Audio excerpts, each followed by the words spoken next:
Edit for Clarity is the tool we'll be demoing in this video because it combines other AI tools like remove filler words and remove retakes into one easy-to-use tool. Let's click on it here.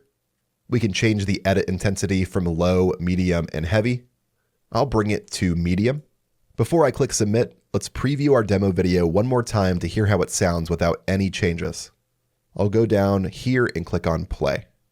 Hey everyone, I'm Caleb and welcome to the show.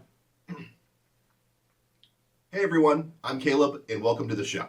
Today I want to talk about how AI is changing the game when it comes to video editing. As you can see, I stumble across the script saying having unnaturally long pauses, and overall this could appear a lot more professional.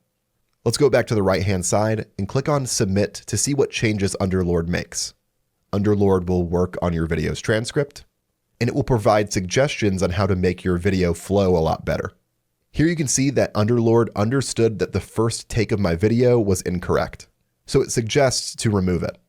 I can approve this change by clicking on the Accept Edit button, or I can deny the change. In this case, I'll approve it.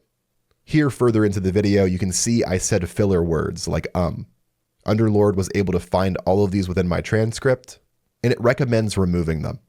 I'll approve this change again by clicking on the green check mark. I'll do it again for the next one as well. I don't feel that I need any additional changes to my video, so I'll deny these other two changes. With that done, let's click on Done. And let's watch through our demo video again. To preview from the beginning, I'll click on the first word in the transcript, and then I'll click on Play. Hey everyone, I'm Caleb and welcome to the show. Today, I want to talk about how AI is changing the game when it comes to video editing. You can see Underlord did a great job of removing the original intro, cutting out my filler words like and making the video appear a lot smoother. I was able to do all of this in just a few clicks.